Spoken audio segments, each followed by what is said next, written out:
जय माँ कामाख्या, जय माँ जगदम्बा। दोस्तों, सभी साधक साधिकाओं का स्वागत है मेरा चैनल कामाख्या के अघोरी में। दोस्तों, आज मैं आप लोगों के लिए एक बहुत ही गुप्त शक्ति का साधना लेकर आज उपस्थित हूँ। और ये जो शक्ति का साधना है, ये साधना के विषय में मुझे 2-3 शिष्यों ने बहुत दिनों से मैसेज कर रहा है और उन लोगों को यही जानना है कि बाघ सिद्धि के बारे में। ठीक है, बाघ होता क्या है और कौन सा ऐसा शक्ति है, उसके अंदर क्या क्या गुण हैं, क्या क्या वो कार्य कर सकता है, क्या उनका ये साधना है, तो वो लोग जानने के लिए कोशिश में लगे हुए हैं।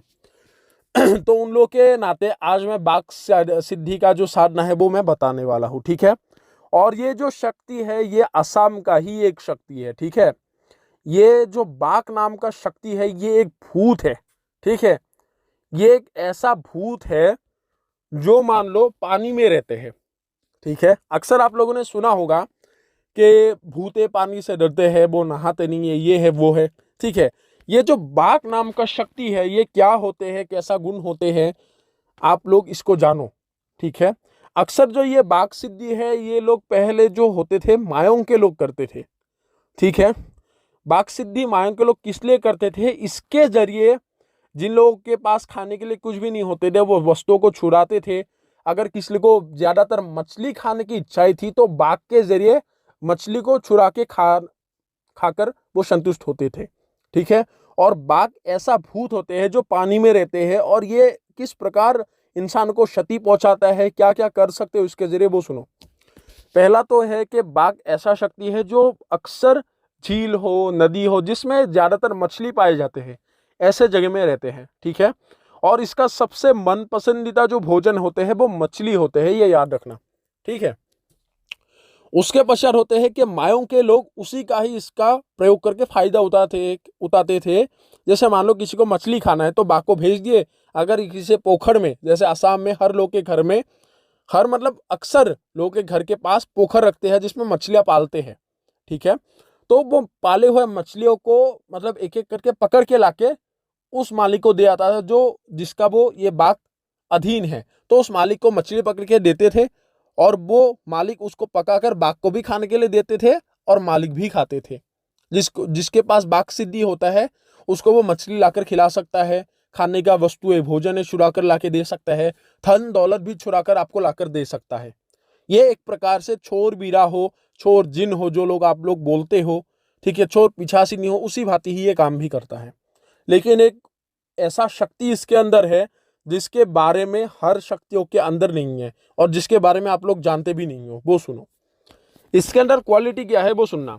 अक्सर क्या करते हैं, जैसे बाढ़ के समय आते हैं या फिर जब मतलब बारिश का सीजन होता है, जब मछलियां अंडे देते हैं, मछली ज्यादातर झीलों में आ जाते हैं, नदियों में आ जाते हैं, तब मछुआरे जब मछली पकड़ने के लिए जाते हैं तब बाघ क्या करते हैं, जैसे किसी के जाल में या फिर विभिन्न प्रकार के मछली पकड़ने वाला औजार होते हैं, उसमें अगर जैसे किसी ने औजार को बिछा कर रखा है, उसमें मछली लगे है, तो वहां से चोरी करके खाएंगे। अगर मान लो रात तक मछुआरे लोग मछली पकड़ के नदी से उस तरफ इस तरफ आते हैं नाव से, तो बाघ क्या करते हैं, उन लोगों के सामने विशाल का रूप धारण करके खड़े हो जाते हैं। जैसे घोड़ा पाक होते हैं उसी प्रकार ही खड़े हो जाते हैं। ठीक है, तो बाघ क्या करते हैं, छलवे की तरह, जो छलावा होता है छलावा की तरह रास्ता भटका देते हैं या फिर नाव से उन लोगों को गिरा देते हैं और मछली पकड़ के खा लेते हैं। ये तो उसका एक पहला आक्रमण हो गया। दूसरी दफा जब मान लो पानी का सूखने का टाइम होते हैं, बाढ़ के समय में भी मछली मिलते हैं, तब मान लो ज्यादातर मछुआरे लोग जाते हैं तो इस प्रकार आक्रमण करेंगे। अगर मान लो उस नदी में कोई अकेला इंसान मिल जाता है, तो अगर मान लो बाघ के नजर में आ गया, और अक्सर बाघ निकलते कब है, जैसे मान लो अक्सर ज्यादा टाइम निकलते हैं पूर्णिमा से लेकर चांद जब तक ना खिले तब तक। ठीक है, जैसे अमावस्या के 3-4 दिन तक निकलते रहते हैं जब तक अंधेरा है, लेकिन पूर्णिमा से निकलेंगे, ये भी एक बात है। ठीक है, लेकिन अमावस्या के 2-3 दिन निकलने के बाद बाकी का टाइम वो नहीं निकलते। ठीक है, जब से चांद दिखना शुरू होंगे तब नहीं निकलते, लेकिन पूर्णिमा से निकलना शुरू होते हैं और पूर्णिमा के दिन निकलते भी है। जैसे किनारे में बैठे रहेंगे, अगर मान लो कोई मछुआरा अकेले में मिल जाए, वो ये काम कर सकता है। अगर मान लो किसी के पीछे बाघ लग जाए, वो इस प्रकार करता है जैसे निशी होते हैं, किसी को बुलाकर ले जाकर मारते हैं, बाघ उसी प्रकार नहीं, उससे और घटिया तरीके से मारते हैं किसी को। जैसे मान लो वो निकला हुआ है तो उससे वो मछली को छीनेंगे, ठीक है, या फिर मछली को जैसे भी हो तैसे भी हो उसे छीनकर वो खाएंगे। खाने के पश्चात वो क्या करते हैं कि उस इंसान को मार कर उसके रूप धारण करके जाकर और उसके घर के परिवार को भी लोग को मार के आते हैं। ये इतना घातक शक्ति है। बाघ कोई अच्छा शक्ति नहीं है, ये भी मैं नहीं बोलता, और ना ही बुरा भी शक्ति है। अगर वश में कर लिए तो मान लो मारण क्रिया का एक घातक शक्ति आपके हाथ में है, और ऊपर से अगर मान लो अच्छे से रख पाओगे, और इसको रखने का सरल है और इसका भोग कोई कठिन चीज नहीं है। जैसे अक्सर शक्तियां क्या करते हैं, जैसे मान लो कोई भी कार्य के लिए आपको अलग अलग वस्तुएं मांगी गई, अलग अलग भोग की मांग करते हैं, लेकिन इतना भी नहीं मांगते जिसको आप नहा दे सको, ना ही पूर्ति कर सको। लेकिन बाघ जो होते हैं उसको सिर्फ मछली पसंद है, ठीक है, चाहे कोई भी बड़ी मछली दो, छोटी मछली दो, लेकिन जो उसका मन प्रिय पसंद की मछली होते हैं, असामीज भाषा में बोला गया सैग मछली। बाकी मुझे नहीं मालूम कि हिंदी में उसको क्या बोलते हैं, और ना ही असम के बाहर ये मछली मैंने कहीं किसी में देखा है, ठीक है, सेंग। और उसके बाद असमीज में बोलते हैं गोरोई मछली। तो ऐसे मछलियां बाघ को सबसे ज्यादा मन पसंदीदा है, और ये इतना बड़े भी नहीं होते, जैसे आपके उंगली से 1.5 उंगली के समान होंगे, 1 उंगली और 1 उंगली के आधा, इतना लंबा होते हैं। और गोरोई मछली जो होते हैं आपके पूरे जैसे हाथ के तले होते हैं उतने लंबे होते हैं, जैसे मान लो 15 सेंटीमीटर तक भी लंबा हो सकते हैं। तो इतने आकार के मछलियां होते, तो ये मछलियां उनका सबसे पसंदीदा है।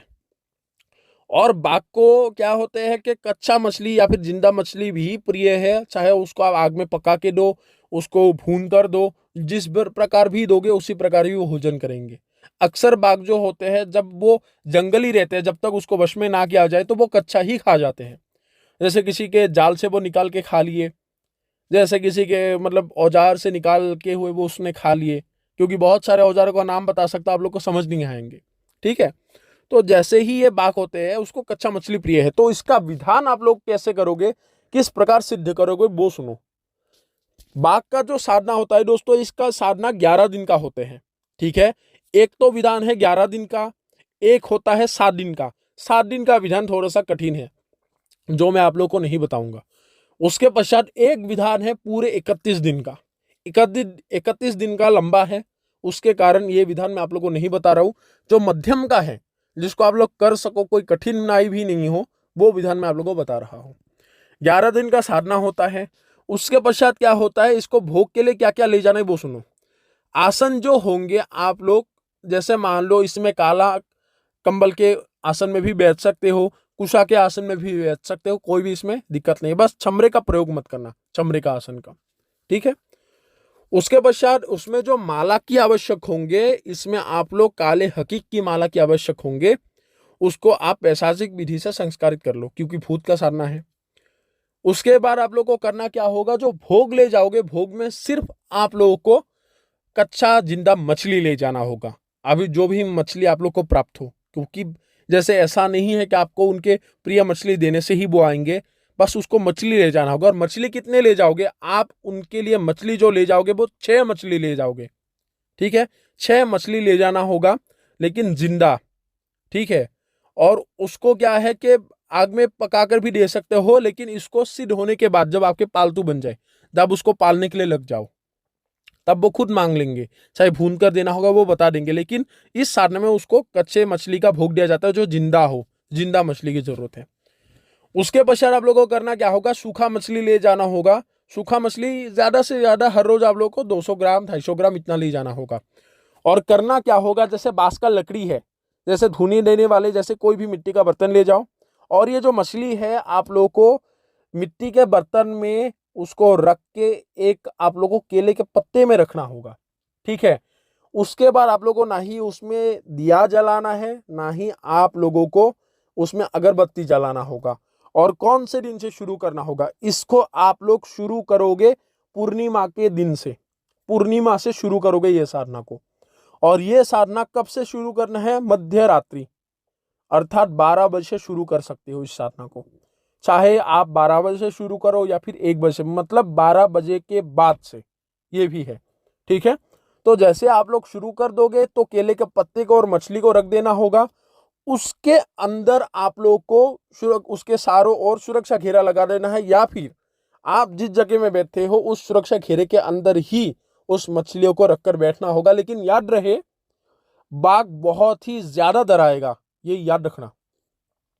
और ये साधना आप लोग को नदी के किनारे में करना होगा, सिर्फ और सिर्फ नदी के किनारे। अन्यथा जैसे नहर हो, जैसे भी हो, झील हो, ऐसे किनारे में जहाँ पे मछली रहता हो, ठीक है, क्योंकि जहाँ पे पानी हो, ऐसे तालाब वगैरह हो, ऐसे। लेकिन यहाँ पे याद रखो, जगह निर्जन हो, जहाँ पे लोगों का आना जाना कम हो। जैसे मान लो उससे जनबसती सी जो होते हैं, लोगों के घर वगैरह, जनबसती दूर हो थोड़ा सा। तो उसके पश्चात करना क्या होगा, आप लोग को सुरक्षा घेरा इतना बड़ा बनाना है जिसमें सारे सामान आ जाए। उसके बाद आप लोगों को बैठकर ये जो आप लकड़ी ले गए थे, जो बांस का लकड़ी, उसमें आग लगाकर उसमें जो सूखा मछली है, सूखा मछली जलाकर पहले उसके धुआं निकालने देना है। और उसके बदबू जो है, जलने के बाद जो सूखा मछली जलाओगे एक बदबू निकलेंगे, वो बदबू को चारों ओर वैसे घुमा देना जिससे उस जगह को पूरी मतलब बदबू हो जाए, सूखा मछली बदबू आने लगे। उसके बाद आप लोगों को करना क्या होगा कि 4 मछली आपको लेना होगा, सूखा मछली। 4 मछली में एक मंत्र को पढ़ के आप लोग को चारों दिशाओं में फेंक देना होगा। उसके बाद बाघ को आवाहन किया जाता है, बाघ को बुलाया जाता है। किस प्रकार बुलाना है वो मैं यहाँ पे नहीं बताऊंगा। जो साधक हो, कोई भी अगर इस साधना को करता है, औरत भी इस साधना को कर सकता है अगर निर्भीक है तो।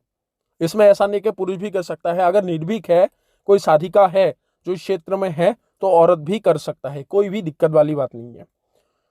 तो उसमें करना क्या होगा कि जैसे ही उसको आप लोग आह्वान कराओगे, बाघ को बुलाओगे, बुलाने के बाद चारों दिशा में फूंक मार देना होगा। मारने के बाद, और ये जो कार्य करना होगा आप लोग को पहले सुरक्षा घेरा खींचने से पहले ही, ठीक है।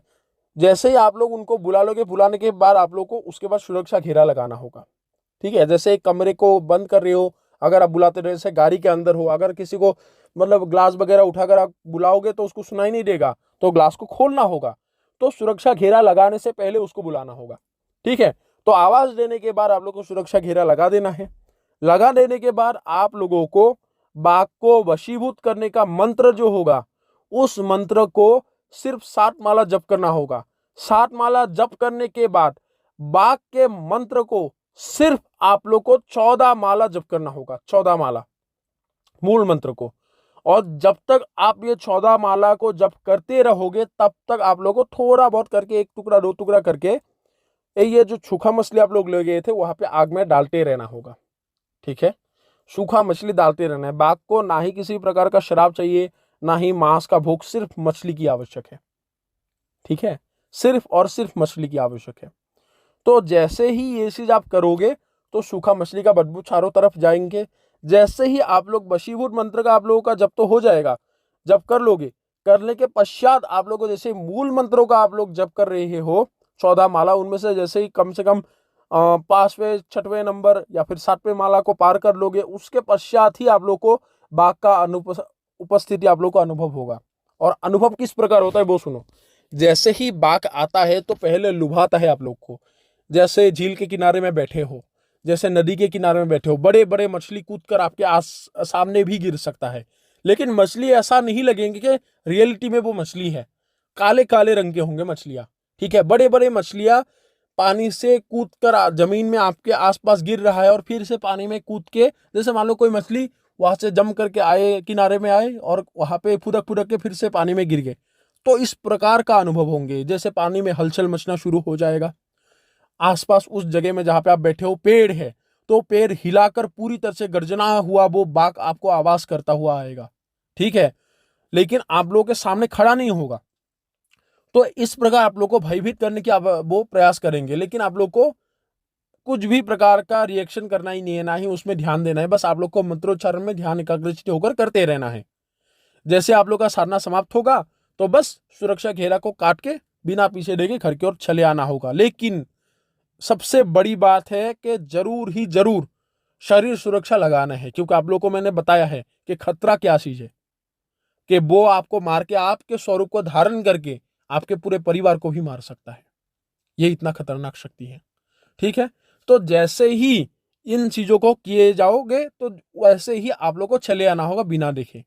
और यहाँ पे एक भी बात है कि बाघ सिद्धि जब करते हो, बाघ को सिद्ध करने के लिए आते हो, तो बाघ को जो पूछते हैं, बाघ आसानी से उसको क्षति भी नहीं पहुंचाते। जैसे वो आकर देखेंगे कोई साधक उनको बुला रहा है, उनको भोग दे रहा है, उनके मंत्रोच्चारण कर रहा है, तो बाघ क्षति भी नहीं पहुंचाती। ये है, बाघ प्रसन्न होते हैं उससे कि उनको कोई भक्ति कर रहा है, उनको पूजा कर रहा है। ठीक है, तो जैसे ये चीज करोगे तो आप लोग को अनुभव क्या क्या होगा वो भी आप सुनो।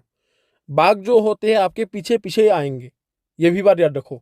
और यहाँ पे आप लोग को अनुभव कब से होंगे ये भी बात सुनो। जैसे आप लोग को मैंने अभी जो साधना बताया है, कितने दिन का, 11 दिन का बताया है।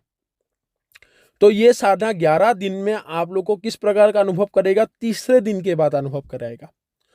और जब आप आओगे तो आने के बाद किस प्रकार अनुभव होगा वो सुनो। जैसे मान लो आप घर में आए हो, आपका अगर मान लो जिस जगह में आप कदम रखे हो वो फिसलता हुआ लगेगा, क्योंकि जहां पे बाघ रहता है या फिर आता है वो जगह में उसका पैर जहां पे लगेंगे, जैसे मैंने चिपचिपा जैसा एक चीज जैसा आप लोगों को अनुभव होगा। क्योंकि बाघ का जो शरीर होते हैं वो इतना मतलब फिसलता हुआ शरीर है। जैसे मान लो किसी के बहुत ही हट्टे कट्टे मोटे इंसान के शरीर में अगर आप सरसों का तेल लगाओगे, अगर जैसे उसको अगर पकड़ने के लिए कोशिश करोगे, जैसे वो फिसल जाएगा, तो उसी प्रकार ही उसके शरीर में छिपछिपा हुआ बहुत ही फिसलन वाला शरीर है।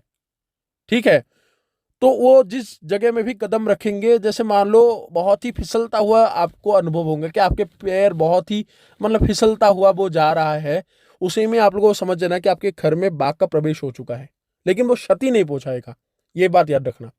और अगर मान लो बाघ आता है तो उसमें और एक सबसे बड़ा निशानी है कि आपके घर के अंदर वो प्रवेश भी नहीं करेगा। ये भी है, जैसे आप लोग साधना करके आए, अगर मान लो आपके वहां पे घर के बाहर ऐसा अनुभव होता है कि आप कदम रख रहे हो, आपका पैर बहुत ही फिसलन फिसलन जैसा हो गया है, तो आपको समझ जाना है कि बाघ उस जगह में घूम रहा है, लेकिन वो आपके 2-3 कदम दूरी में रहेंगे। और जैसे बाघ आएंगे तो आपके पीछे से आगे की ओर बहुत ही भद्दा सा मछली का बदबू आएंगे। जैसे मान लो बहुत सारे मछली को अगर मान लो मरने के बाद जैसे उसमें धूप गिर रहा है, बहुत ही ज्यादा मतलब खतरनाक बदबू आते हैं ना मरी हुई मछली का, तो उसी प्रकार ही बहुत ही खतरनाक बदबू आएंगे मछली का। तो उसी में ही समझ जाना है कि बाघ का प्रवेश या फिर बाघ का आगमन आपके आसपास हो चुका है। तो उसी बार आप लोगों को करना क्या होगा, ध्यान नहीं देना है, बस कमरे के अंदर चले जाना है, आप सो जाओ, कोई भी दिक्कत वाली बात नहीं होगा। लेकिन रात को ऐसा भी अनुभव हो सकता है कि आपके घर के आसपास के पेड़ को हिलाकर या फिर किसी प्रकार का आवाज करना, गुर्राना, ऐसा बहुत सारे अनुभव हो सकता है। तो घबराना ही नहीं है, जैसे थोड़ा टाइम आप सो जाओगे उसके बाद फिर से वो चला जाएगा अपने उस जगह में जहां पे आपने उसका साधन की है। वो कल तक इंतजार करेगा क्योंकि आप लोगों ने मछली दी है उसको खाने के लिए। उसके पश्चात जैसे ही लगातार इस प्रकार आप दिन को करते रहोगे तो आप लोग का अनुभव तीव्र होता रहेगा। ठीक है, तो आपके आसपास बाघ मंडराना शुरू कर देगा। बाघ देखने में कैसा होता है वो सुनो। बाघ देखने में कोई ऊंचा वाला शरीर नहीं है, लेकिन उसके जो कटकाठी होते हैं शरीर का वो बहुत ही मोटे होते हैं, और उसके हाथ पैर जो होते बहुत ही चिकने होते हैं, ये याद रखना। और उसके हाथ जो पैर के तले होते वो बहुत ही लंबे होते हैं, और हाथ के उंगलियां भी बहुत लंबे होते हैं, लेकिन नाखूनों वाला होंगे, और कान उसके बड़े होते हैं। ये होते बाघ के स्वरूप, इस प्रकार होते हैं बाघ देखने में। लेकिन पूरी तरह से काला और फिसलता हुआ फिसलन जैसा उसका शरीर होता है। ठीक है, और बहुत ही जैसे एक बुढ़े इंसान का जिस प्रकार आवाज होते हैं ना, उसी प्रकार की उसका आवाज होते हैं बाघ का, बहुत ही दबा हुआ आवाज होते हैं, और बहुत ही मोटा खट्टा खट्टा मतलब आवाज उसका होंगे, लेकिन इतना जोर से नहीं कहलाते, धीमी गति से वो बाघ बात करता है। तो इस प्रकार ही उसका स्वरूप होते हैं, और बाघ उसी के ही स्वरूप में आते हैं। बाघ कोई ऐसा नहीं है कि जो आपको मारने के वजह आपके स्वरूप में आकर जैसे आएंगे तो कोई भी आपके घर के परिवार के स्वरूप में आएंगे, वो अपना ही स्वरूप धारण करके वो आपका आएंगे, लेकिन आने से पहले वो आवाज ज्यादा करता है, बहुत ही ज्यादा गुर्राता है। ठीक है, और कई प्रकार से ऐसे भी करेंगे कि आपके ऊपर मछली का मतलब मछली भी फेंक सकते हैं, लेकिन वो सुरक्षा घेरे के अंदर नहीं, आपके आसपास आके गिरेंगे, फिर से वो मछली जल के अंदर चला जाएगा, लेकिन वो सर उसका खेल होगा, माया होगा, आपको उठाने के लिए कोशिश होंगे, और आपको हर लगातार उसके मंत्रों को जब करते ही रहना है, 11 माला जब तक पूरा ना हो जाए। और जैसे ही आखिरी दिन 11वें दिन होंगे, उसी दिन आकर वो बाघ आपसे वो मछली मांगेंगे, मुझे मछली दे, मुझे भोग दे। उसके बाद ये भी बोल सकते हैं तू उठ जा यहाँ से, चला जा यहाँ से, ऐसे धमका सकता है। उसके बाद बहुत ही ज्यादा जोर से चिल्ला भी सकता है। ठीक है, ऐसा नहीं है कि 1.5 फुटिया की तरह आप लोग को बहुत जोर से चिल्लाए आपके कान से खून निकले, ऐसा नहीं है। इसमें ऐसा बात नहीं है। वो कुर्राता ही है और बहुत ही खतरनाक आवाज निकालता है, ये भी एक बात है। तो जैसे ही ऐसा वो परिस्थिति करे तो आप लोगों को, अगर आप लोगों का मंत्र उच्चारण खत्म हुआ है, ठीक है, अगर मंत्रो जब खत्म हुआ है तभी बाघ को ये बोलना है कि मैं तुम्हें मछली दूंगा, लेकिन मेरा शर्त है। बोले क्या शर्त है? कि तुम्हें मुझे वचन देना होगा। अगर वो ये कहता है कि नहीं, तुझे मैं किसी भी प्रकार का वचन देने वाला हूं नहीं, यहां से चला जा, नहीं तो मैं तुझे मार दूंगा, खत्म कर दूंगा यहाँ पे, अभी जाकर तेरे परिवार को मार दूंगा यहाँ से, तो ऐसा भी धमकी दे सकता है। तुझे बोलना है कि मैंने अच्छाई के लिए तुझे बुलाया है, मैंने तेरा आराधना की है, तू क्या मुझे तेरा ये पूजा करने का, तेरा आराधना करने का ये फल देगा तू? तो ये बोल के बोलना है कि मैं तुमसे मदद लेना चाहता हूँ और अच्छाई के कामों में लेना चाहता हूँ, और तुझे मैं भोग जरूर दूंगा, और अगर मेरे साथ रहेगा तुझे और भोग दूंगा, मैं और मछली खिलाऊंगा, लेकिन बदले में मुझे भोग उसके लिए वचन देना होगा। तो जैसे ही ये बात बताओगे तब बाघ क्या करेगा, बताएगा कि बता क्या वचन चाहिए तुझे। तो बाघ से 5 वचने मनवाया जाता है, 5 वचनों में बाघ को बांधा जाता है। वचन जैसे ही दे दिया जाता है उसके पश्चात बाघ को बोला जाएगा कि तुझे मैं किस प्रकार बुलाने से तू आएगा मेरे पास, वो बात बता। उसके पश्चात क्या किया जाता है कि बाघ आपको अपना एक नाम बताएगा, एक तरीका बताएगा जिससे उसको बुलाओगे।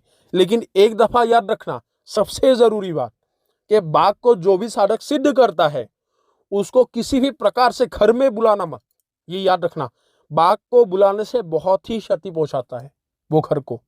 तो इसके लिए क्या होते हैं कि अगर मान लो किसी भी प्रकार का कोई भी कार्य करवाना है, उसको कोई भी पेड़ के नीचे बुलाओ या फिर घर के पीछे बुलाओ, ठीक है, घर के पीछे पेड़ है उसमें बुलाओ, बाहर में कहीं पे बुलाओ, कोई भी दिक्कत नहीं है। ऐसा भी है कि अकेला घर में भी मत बुलाओ। जैसे मान लो घर से विलग्न है वो कमरा, उस साधन कक्ष में तुम बुला रहे हो, उसमें भी मत बुलाओ। उसको सिर्फ बाहर बुलाया जाता है, ना ही घर के अंदर। घर के अंदर बुलाने से वो तहस नहस कर देंगे घर को। उसके लिए उसको घर के बाहर ही बुलाया जाएगा, जितने भी बुरे परिस्थिति हो। इससे ऐसा कोई कार्य नहीं है कि तुम उससे किसी को मतलब मान लो ठीक करोगे, शांति कर्म करोगे, किसी को भूत ने पकड़ा है, ठीक है, वो तुम्हें उपाय बताएंगे, वो उपाय को करने से होगा। ऐसा नहीं है कि किसी घर में जाकर उस बाघ को भी ले गए, तुम तो घर में ले जाओगे, उस घर को वो तहस नहस करके चले आएंगे। गए तो किसी को ठीक करने, फिर से तुम उल्टा उसको बिगाड़ के आओगे।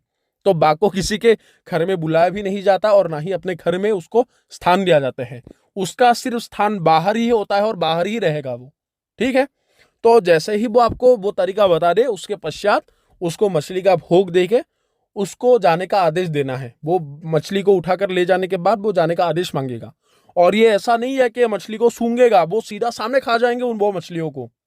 जिस प्रकार जैसे असम में मछुआरों को मछली छुड़ाता है, कभी कभार उन लोगों को मार के भी वो ले आते हैं, तो उसी प्रकार ही वो मछली को सीधा उठा कर ले जाएंगे और आपको जाने का आदेश मांगेंगे। तब ये समझ लेना है कि बाघ आपको सिद्ध हो चुका है, तो वो जो तरीका बोला है उस तरीके से बुलाने से बाघ आएंगे और आपका काम करेंगे। अभी बाघ के जरिए क्या क्या कार्य लिया जा सकता है वो सुनो। पहला तो है नंबर 1 में वो मारन करता है। मारन बहुत ही तीक्ष्ण, मसान से भी घातक, ये समझ लो। तो उसके पश्चात होते हैं कि इसके जरिए वशीकरण का कार्य भी किया जा सकता है, लेकिन देखो खुद के लिए कर सकते हो। ये कार्य आपके दूसरों में काम नहीं आएगा। जैसे मान लो कोई इंसान बातों को नहीं सुन रहा है तुम्हारा, चाहे घर के लोग हो, बाहर के लोग हो, ऑफिस के लोग हो, कोई भी लोग हो, बस एक दफा बता दो इसको वश में कर दो, मेरे कुत्ते की तरह बात मानना चाहिए, तो तुम्हारे कुत्ते की तरह उठक बैठक वो करके बात मानेगा। चाहे वो कोई भी हो, कोई भी हो, मंत्री हो, एमएलए हो, उसको भी उठक बैठक करने के लिए मजबूर कर देगा। अगर बोले कान पकड़ के बैठो, कुत्ते की तरह उठो, वो भी करने के लिए वो राजी हो जाएंगे। इतना वो वशीभूत कर देते हैं, ठीक है। उसके बाद होते हैं उच्चाटन। उच्चाटन, मारन, वशीकरण, ये 3 क्रियाओं में उसका कोई मुकाबला नहीं है, बहुत ही ज्यादा घातक करता है, ठीक है। उसके बाद होते हैं इसके जरिए आप लोग किसी भी प्रकार के वस्तुओं को, विशेष रूप से मछली, खाने का भोजन, धन इत्यादि, इन वस्तुओं को कहीं से भी हो चोरी करके ला सकते। ये उठाकर नहीं देगा कि भाई किसी से स्थान में गड़े हुए हैं वहां से लाकर देगा धन, नहीं, किसी के घर से हो चोरी करके लाके दे देगा। अगर तुम बोलोगे उस मंत्री के घर में जाकर चोरी करके लाओ, वो उसको भी करने के लिए राजी हो जाएगा। ये इतना घातक है। उसको बस यही पड़ा रहता है कि वो काम करेगा, उसका मालिक उसे मछली का भोग देगा, मछली खाएगा, वो संतुष्ट होएगा, उससे उसको मतलब है, क्योंकि वो इतना भुक्कड़ मतलब शक्ति है कि वो सिर्फ मछली में ही चलेंगे। उसको ना ही किसी भी प्रकार का दूसरा भूख लगता है और ना ही किसी भी प्रकार का उसको चलाने में दिक्कतें हैं। इसको चलाना बहुत ही आसान भी है एक प्रकार से। लेकिन अगर मान लो सही तरीके से साधना को सिद्ध कर लिए तो एक तो है तुम्हारा उधारी हो, अभाव अनातन हो, खाने का लालच पड़ा है, कुछ भी प्रकार का समस्या है, धन से जुड़ी है, तो हर चीज वो तुम्हारे लिए खत्म कर देगा। ठीक है। दूसरा है चोरी का काम, इसके लिए नंबर 1 का काम है, क्योंकि बाघ उसी में ही लगाया जाता है। ठीक है। लेकिन ये किसी भी प्रकार का, जैसे मान लो इसके जरिए तुम गोडाउन शिफ्टिंग के बारे में सोच रहे हो, वो वैसा शिफ्टिंग का काम नहीं करता। बाघ उस काम में नहीं आते। ठीक है। इसका काम ही अलग है, इसका लाइन ही अलग है। वो सिर्फ तुम्हारे लिए करेगा, सिर्फ मालिक के लिए। दूसरों का काम कभी नहीं करते बाघ। जो उसको वश में करते हैं उसी का ही वो ऑर्डर मानता है। ठीक है। तो अगर तुम सिद्ध करते हो तो तुम्हारा ही बात मानेगा बाघ। तो बाघ ऐसा ही प्रवृत्ति का शक्ति है। अगर देखने के लिए एक नजरों से देखोगे तो बुरा भी है। अगर चला वश में करने के बाद अगर चलाते हो तो ये भी बोलोगे कि यही शक्ति चाहिए, क्योंकि वो सिर्फ तुम्हारा ही आज्ञा मानेगा। राजा बनाना है तो तुम्हें ही बना देगा, सौदागर बनाना है तो तुम्हें ही बनाएगा। ठीक है। बस उसको बस भोग देना है मछली का, तुम्हारे लिए कुछ भी कर देगा, शत्रु का तो खत्म कर देगा बस खेल। तो इस प्रकार होते हैं बाघ का सिद्धि। और बाघ एक भूत ही होते एक प्रजाति का, लेकिन इस भूत को किसी भी प्रकार का, किसी भी जगह का कोई भी मतलब नहीं होते। ठीक है। लेकिन और एक जरूरी बात है, बाघ दिन में भी नहीं आते, ये जरूरी बात था। बाघ को सिर्फ जैसे आप निशी होते हैं, निशी डाक होते हैं, तो उनके तरह इसको भी आप लोग रात को ही बुला सकते हैं। रात मतलब जब संध्या हो, जब संध्या होकर ढल जाए, सूरज डूब जाए, उसके पश्चात इसको बुला सकते हो। जब अंधेरा का समय हो जाए तभी वो आएगा। ये रात के वक्त ही चलने वाला शक्तियां होते हैं। चाहे कितने भी घने अंधेरे में बुलाओ, तुम्हें रास्ता नहीं मालूम है जगह का, तुम्हें वो हाथ में पकड़ के ले जाएंगे। और इसके शरीर जो होते हैं बहुत ही चिपचिपे होते हैं, फिसलन वाले शरीर होते हैं। ठीक है। जैसे मान लो अगर मैं अपने मुंह से बोलूंगा, जैसे तुम्हारे खांसी होने का जो मुंह से कफ निकलते हैं ना, जैसे कफ को छू छू के देखना, जिस प्रकार चिपचिप आता हुआ वो होते हैं ना, उसी प्रकार उसका शरीर होते हैं, अगर उदाहरण देने के लिए जाऊं। और दूसरा होते हैं कि इसके शरीर से बहुत ही ज्यादा भद्दा सा बदबू आएंगे। अगर मान लो तुम इस, जैसे मान लो तुम्हारे घर के कोने में एक पेड़ है, उसमें बाघ को बुलाया है, वो जैसे प्रवेश होंगे पूरे घर के अंदर तक, उसके वो मछली, सड़े हुए मछली के बदबू तुम्हारे घर के अंदर तक जाएंगे, इतने भद्दे बदबू आते हैं। तो उसी में ही समझ जाना है, ये बदबू का ही निशान है कि बाघ आया है। और बाघ सिद्धि में किसी भी प्रकार का दूसरे शक्तियों का आगमन नहीं होते। ठीक है। तो दोस्तों आशा करता हूं आप लोग को आज ये साधना, एक अनोखा साधना पसंद आया होगा। आने वाले शक्ति का साधना बहुत ही अलग होंगे, मैंने सोच के रखे हैं, तो सभी लोग इंतजार करो। अगर किसी को बाघ का सिद्धि का ट्रांसफर की आवश्यक है, वो ट्रांसफर ले सकता है। और अगर किसी को यह साधना करना है तो वो भी कर सकता है निश्चिंत होकर, बस भयभीत ना हो। डर को अगर कंट्रोल करना सीख जाओगे तो इस साधना में भी निश्चित रूप से सफल हो जाओगे। तो अभी सभी लोगों से इजाजत लेता हूं। जय मां कामाख्या, जय मां जगदम्बा।